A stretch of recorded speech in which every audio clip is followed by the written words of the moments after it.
his fingers in a lot of the pies from what I hear. What you hear isn't the half of it. She's got scams you haven't even dreamed of. Kickbacks or kickbacks. There's a river of dirty money flowing through this place. Money like that can be a problem. Sooner or later, you gotta explain where it came from. Well, that's where I come in.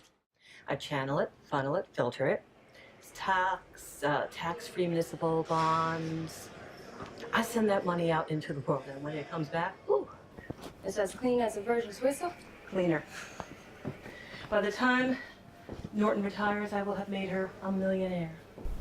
Jesus, if they ever catch on, she's gonna wind up wearing a number herself. I thought you had more faith in me than that.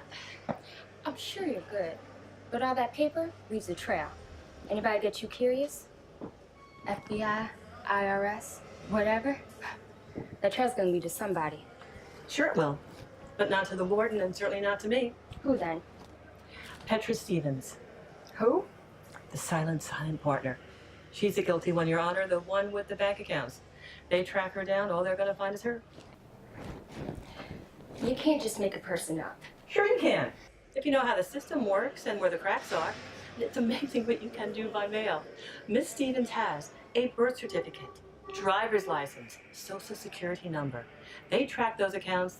They're just gonna be chasing a figment of my imagination. Jesus, did I say you were good? You're Rembrandt. You know, on the outside, I was an honest woman, straight as an arrow. I had to come to prison to learn to be a crook.